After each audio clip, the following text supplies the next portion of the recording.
I'm joined this afternoon by Yifat Zailer. Her cousin, Shiri Bibas, was kidnapped alongside her husband, Yarden, and their two sons, Kfir and Ariel, on October the 7th. I remember this particular family really, really well, and it's because there was incredibly upsetting footage of Shiri being taken by armed gunmen with her two children in her arms.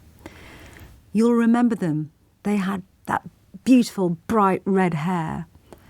And I just remember watching it thinking, they're babies. For God's sake, they're babies. Now, since they were taken on October the 7th, Hamas have claimed that Shiri, Ariel and Kfir have been killed in an Israeli airstrike. The IDF, in response, say that there's no evidence and that can't be verified. Shiri's husband, Yarden, did appear in a video that was released by the hostage takers, but nothing more has been heard of him since. Yifat, thank you for joining me. It must be very difficult, actually, every time you do these interviews, hearing these details over and over again. What does it feel like? It's reliving October 7th daily. It's very vivid for me. Day and night, I think, I work, I talk, I travel the world, I tell our story. I'm exhausted, I'm heartbroken. I feel that no one is talking about the hostages anymore. I'm afraid for their lives. Let's talk about, if we can, Kfir, who would now be one, is now one, and Ariel, who would now be four. Can you describe to me the happiness of the family? A young family, two healthy young children. Just describe what the family was like for us. Well, Shiri, she's my youngest cousin. We are only four. I have a younger brother and Shiri has an older sister, and we were very close. We are. Sorry, let me speak about her in present tense. And we are very close. And Shiri and her sister lived their entire life in the kibbutz, which is a close community in the southern of Israel, close to the border with Gaza. My mother and her father are brother and sister, and they came to Israel in the 70s from Argentina. So our families, Argentinians, we are very colorful and very happy and loud family. We love music and we love getting together on holidays. I live in the center of Israel near Tel Aviv. And for me, the kibbutz represent vacations and holidays and freedom. It's like a green island in the desert. It's a beautiful place. And my aunt and uncle raised two beautiful girls to believe in peace and to believe that one day things can be better and a solution can be found. And my aunt and uncle were brutally murdered on the 7th, Shiri's parents. They were burnt alive, basically, in their home in the kibbutz.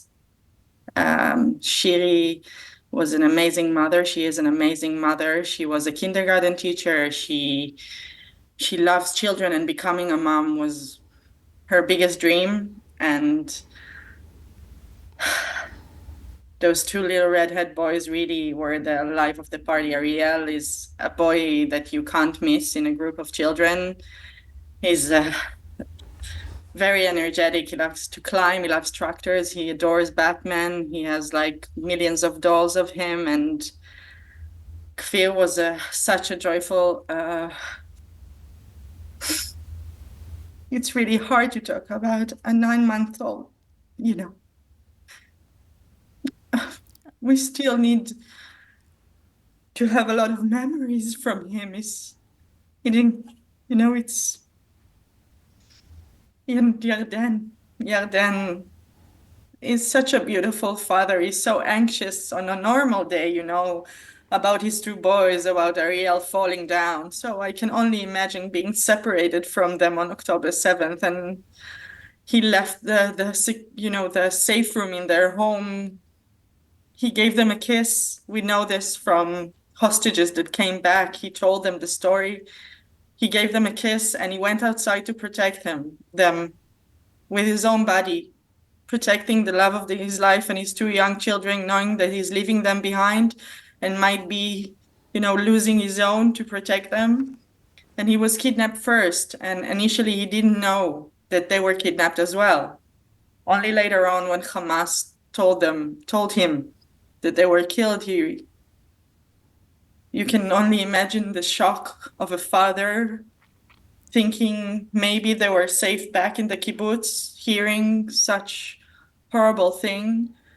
And it's all part of this huge psychological war that we are under, and not knowing for 6 months, nothing, no sign, no video, no photo. The Red Cross don't have any information. UNICEF don't have any information. We feel alone. And those are just children, and my cousin and her husband were really innocent civilians. And it's frustrating. It's heartbreaking. I'm sorry to say that over the years I have interviewed many families with missing relatives, and it doesn't matter under what circumstances their loved ones went missing. It is the not knowing often that causes deep, deep pain and psychological trauma to those left behind. Exactly. The not knowing is a nightmare. It's a nightmare. Hearing the evidence of the women who came back about the molestations, I'm thinking about, she's my cousin, but she's like my baby sister, and I'm scared. I'm scared that what Hamas said might be true.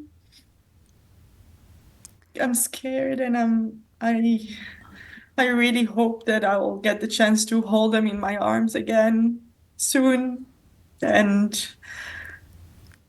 we can leave this all behind and try to make our lives here again and forget the trauma and heal the trauma. And mourn my aunt and uncle that we didn't get the chance even to think about it and to be really sad about it, because we are so invested in bringing Shiri, Yarden, Kfir and Ariel back. Yifat, you'll know that there is huge controversy, not least in Israel and worldwide, about the way in which the war is being prosecuted. Yes. and efforts to bring the hostages home. What do you think? Do you have thoughts about what could be done to bring your cousin and your niece and your nephews home? Well, I'll take advantage of your question and say, firstly, that my family, I don't know if it's spoken enough, but most of the people from the kibbutzim that were killed and taken are left-wing Israelis that believed in peace and worked for peace for years, and my family as well. And I'm a mother, I'm a woman, I'm a family member of hostages, and I have great grief of seeing children suffer or die, no matter if they're Israeli or Palestinians. This must be said because we hear a lot of different voices, and thinking that there's joy of what's happening on the other side. I think Hamas needs to be recognized worldwide as a terror organization. I think Hamas is causing a lot of pain also for the Palestinians. And I think things can be better if terror doesn't control the Strip. And I think it's really a moral responsibility to know that kidnapping children, women, men, unarmed is a crime against humanity. And now they are being traded. They have a price for them. They were taken initially to be traded off later. This is crazy. Negotiating freedom, and war is a horrible thing, and I don't want it to continue. But I think it cannot be Israel-Palestine anymore. I really do think that the diplomatic arena and the entire, I know it sounds crazy, but I think a lot of hard questions should be asked, and we can't do this alone. Us, and I'm saying us as human beings and people that live in Israel or Palestine. We need someone to intervene. And I don't remember a situation where a terror organization kidnaps and then gets the chance to negotiate the price for the hostages. And those are prisoners with blood on their hands that they want. It's crazy. The future of my family, the future of those children. It is, there are a lot of moral questions, but I can't grasp it. I really can't. And while I say, I want peace and I want quiet to the area, and I know that this area, this Middle East, can be beautiful, a beautiful place of all three religions. Yifat, of course, every single part of this conversation and conflict over the years, over the many, many years that's taken place, has been poured over and argued over. There will be people that will be listening saying, well, there are also children in Israeli prisons, and these conversations have been reignited. The feelings now are so deep-rooted of fear and anger and grief on both sides. You said there that the people living in those kibbutzes, many of them had been believers in building bridges. So I suppose my final question to you is, we have had many conversations in this country about a two-state solution. Do you think that there is any chance that might happen after the gravity and the depth and the hurt caused over the last 6 months? I won't lie that something broke inside of me on October 7th. Something in my very core that believed in a two-state solution, because I fear my life. I have this, fear that someone will walk in my house and will take me and my children. And I do believe that if a two-state solution in a Palestinian state that should exist should be an outcome of conversation around the table, and not like this, not by violence. Those were not freedom fighters. This is not Islam, and this is not freeing Palestine. They knew that there will be a retaliation. This mess is horrible. And if there will be a two-state solution, I think the generational effect of this war will feel it for at least a decade. But maybe one day, with brave leaders on both sides, there will be a better future here.